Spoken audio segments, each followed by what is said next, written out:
My dear sister Janet, it is 2 a.m, and most of our men are asleep in their dugouts, yet I could not sleep myself before writing to you of the wonderful events of Christmas Eve.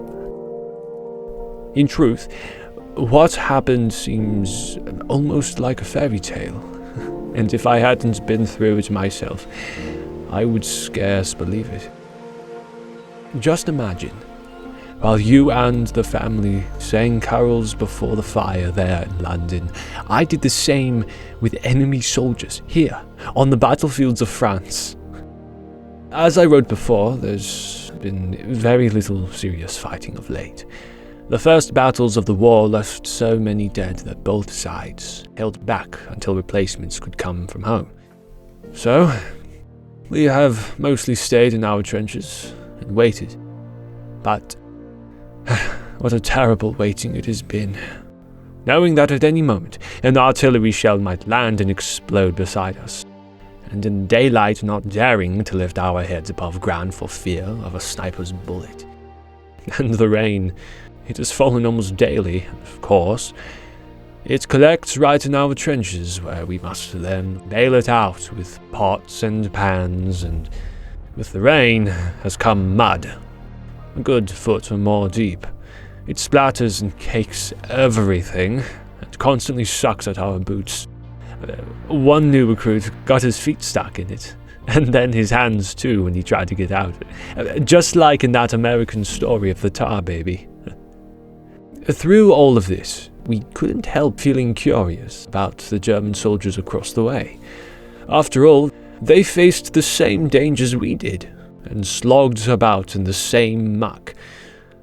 What's more, their first trench was only 50 yards from ours.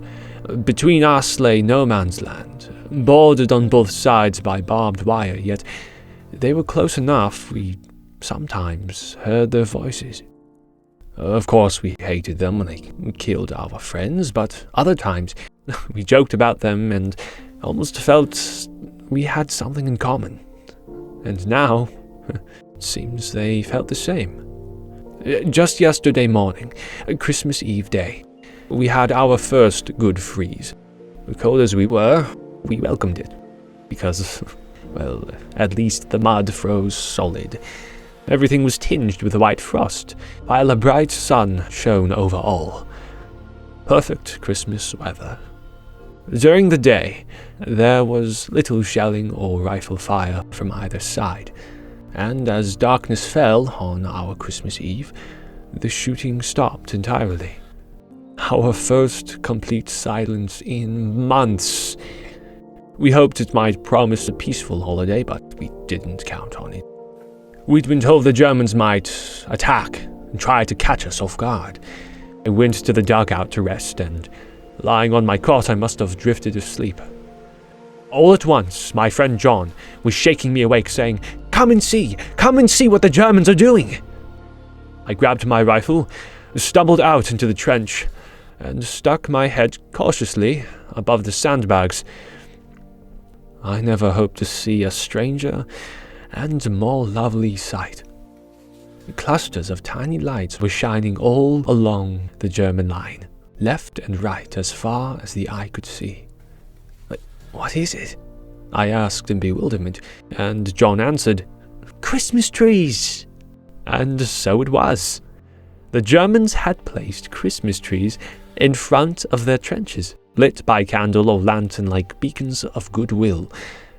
And then we heard their voices, raised in song.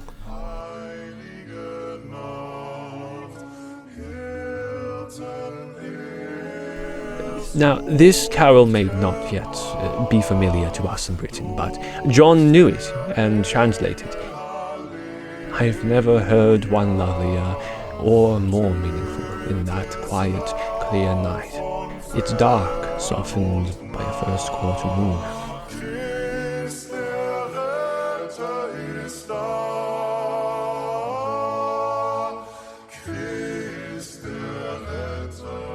When the song finished, the men in our trenches applauded. Yes, British soldiers applauding. Germans. Then, after that, one of our own men started singing, and we all joined in. In truth, we sounded not nearly as good as the Germans, with their fine harmonies, but they responded with enthusiastic applause of their own. And then began another.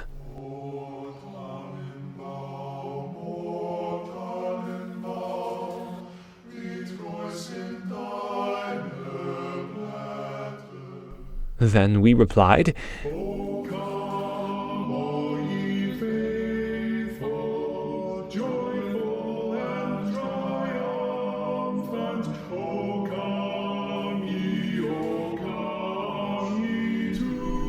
but this time they joined in, singing the words in Latin.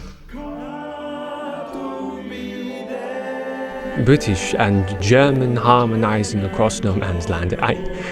I would have thought nothing could be more amazing, but what came next was even more so. English, why don't you come over?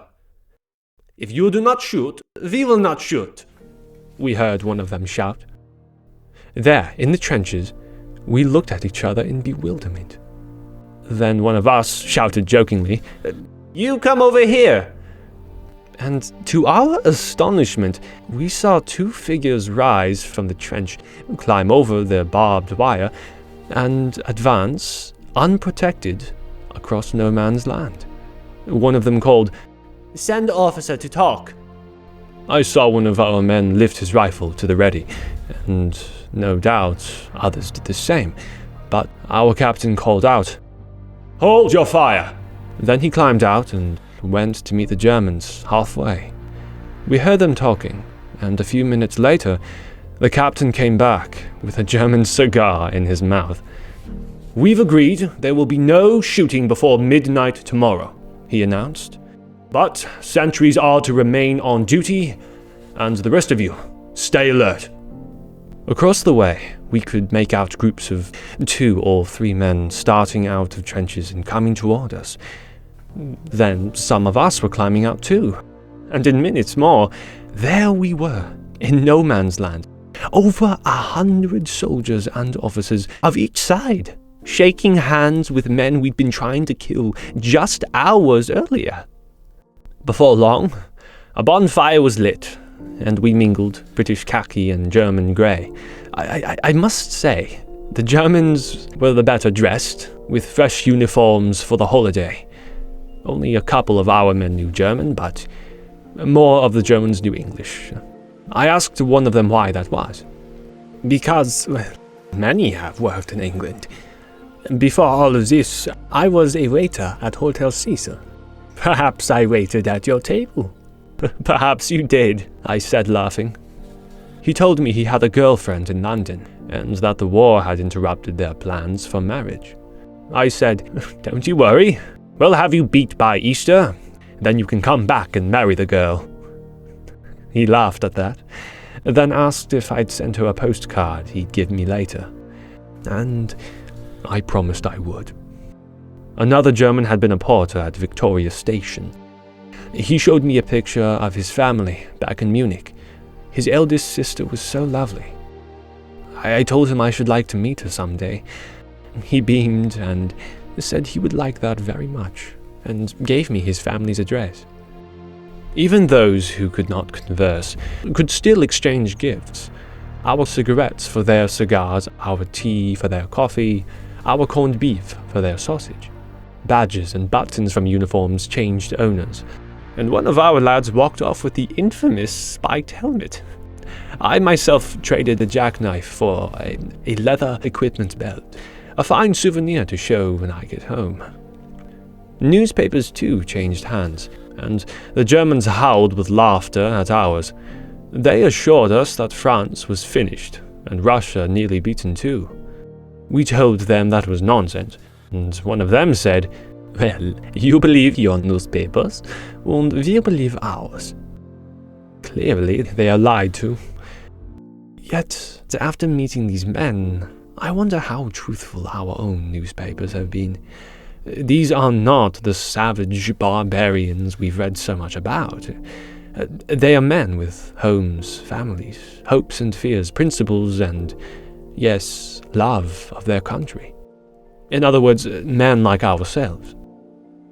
Why are we led to believe otherwise? As it grew late, a few more songs were traded around the fire. Then all joined in for, and I'm not lying to you, Auld Lang Syne. Then we parted with promises to meet again tomorrow, and even some talk of a football match. I was just starting back to the trenches when an older German clutched my arm. Mein Gott, why cannot we have peace and all go home? I looked at him for a moment and then I told him gently, that is something you must ask your emperor. He looked at me then, searchingly. Perhaps, mein friend, but also we must ask our hearts. And so, dear sister, tell me, has there ever been such a Christmas Eve in all of history? And what does it all mean, this impossible befriending of enemies? For the fighting here, of course, it means regrettably little. Decent fellows those soldiers may be, but they follow orders, and we, of course, do the same. Besides, we are here to stop their army and send it home, and never could we shirk that duty. Still, one cannot help imagine what would happen if the spirit shown here today were caught by the nations of the world. Of course, disputes must always arise, but what if our leaders were to offer well wishes in place of warnings, songs in place of slurs, presents in place of reprisals? Would not all war end at once? All nations say they want peace. Yet on this Christmas morning, I wonder if we want it quite enough. Your loving brother, Tom. Hey there, everyone. Thank you all so much for listening.